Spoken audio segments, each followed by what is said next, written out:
FGM and child marriage are not cultural events. They are not rites of passage. They are violations. They are violence. They are the theft of innocence, agency, and life itself. Yet in the middle of this turmoil, something shifted. The Maasai elders of Narok and Kajiado chose to declare, no more, not in our time, not to our daughters. This is a national turning point. This is a community taking ownership of change. These are fathers rising as protectors and also following in the footsteps of the Samburu, Pokot, and Sabaot communities who have walked this journey already. I stand here today in deep admiration of the elders, the community leaders, the women's groups, AMREF Health Africa, and the Ministry of Gender, Culture, and Children's Services, who said, let our culture evolve, but let our girls live. It is a healing moment, a moment Kenya will remember. Today is different because today we are not standing in silence. We are standing in defiance.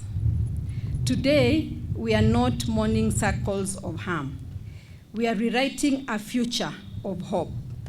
Yes, Kenya has made progress. Our national prevalence of FGM has declined from 21% in 2014 to 15% in 2022. This is encouraging.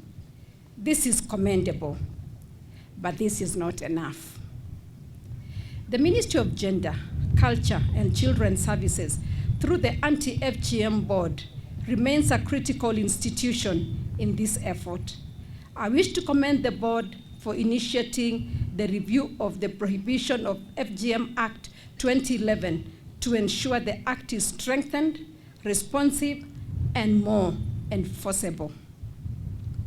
In 2022 counties, the prevalence remains unacceptably high, high enough to cost girls their childhood, high enough to cost families their future, high enough to demand that we raise our voices, not tomorrow, not someday, but now.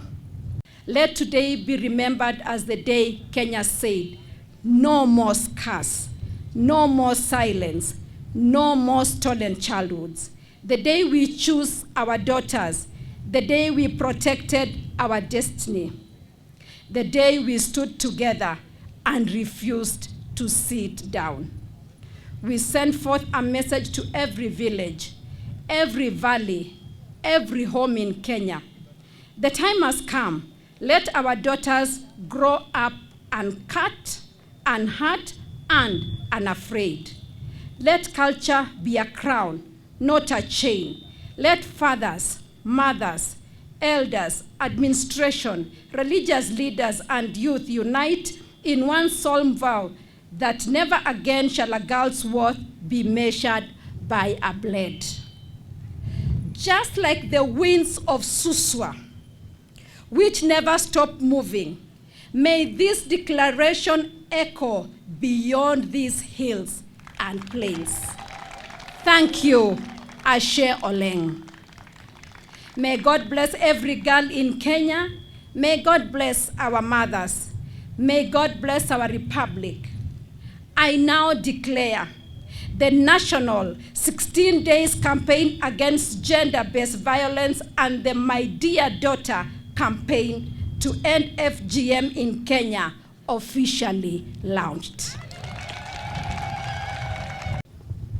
In every generation, there comes a moment when the truth refuses to hide behind numbers, when the pain of our daughters demands to be seen, not counted. There are moments in our nation's life when statistics become stories, when numbers begin to breathe, and when data turns into daughters. As we gather here at the start of the global 16 days of activism against gender-based violence and the My Dear Daughter campaign, I cannot help but see their faces. The little girl in Narok whose laughter stopped the day she was told she must become a woman. The teenager whose dreams were not interrupted by failure, but by a blade that leads to silence. These are not stories from far away. These are our children, our daughters, our Kenya. Today, we learned something beautiful, something intimate, something deeply African. We launched the My Dear Daughter campaign. It is a movement of mothers, fathers, mentors, and youth declaring that every daughter deserves to walk into womanhood with dignity, not scars. It is a national love letter from Kenya to her girls, assuring them that their dreams matter and are valid. This campaign will be a nationwide survivors and mothers-led initiative. It will be aimed at catalyzing intergenerational dialogue, enhancing community accountability, and promoting legal, policy, and cultural shifts to eliminate FGM and child marriage. The campaign invites mothers to publicly commit to abandoning FGM and protecting girls' rights to be complete, untouched, and healthy, alongside their rights to education and dignity. By empowering mothers, by giving them the language, confidence, and community to protect their daughters, we create a force stronger than any harmful tradition. This is a campaign that does not begin in boardrooms, but in living rooms. Not in reports, but in relationships. Not in policy, but in the heart. Because the truth is simple. A mother is the first fence. A mother is the first teacher. A mother is the first shield. This is how nations change. One household at a time. One daughter at a time. One conversation at a time. The eradication of FGM is not optional. It is not negotiable. It is not a suggestion. It is a cornerstone of the Kenya Kwanza government's women's agenda. This administration stands firmly with every girl, every mother, every community that chooses life, dignity, and progress. We are not here to fight culture, and I repeat, we are not here to fight culture.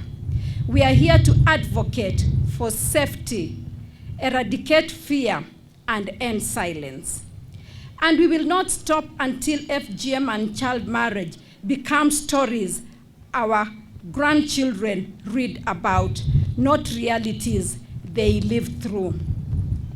As a mother of this nation, this is my clarion call to our fathers: protect your daughters with the same strength you use to lead your homes. To our mothers, speak boldly, teach fearlessly, stand bravely. To our community elders, use that wisdom not to defend the errors of the past, but to safeguard the dignity of the future. To the chiefs and sub-chiefs, use your authority to enforce our laws without compromise and ensure every girl is safe within the boundaries of your jurisdiction. To our religious leaders, we ask you to use your pulpit and your teachings to uphold the sanctity of life and the protection of the vulnerable. To our teachers, be the eyes that see early and the voices that intervene.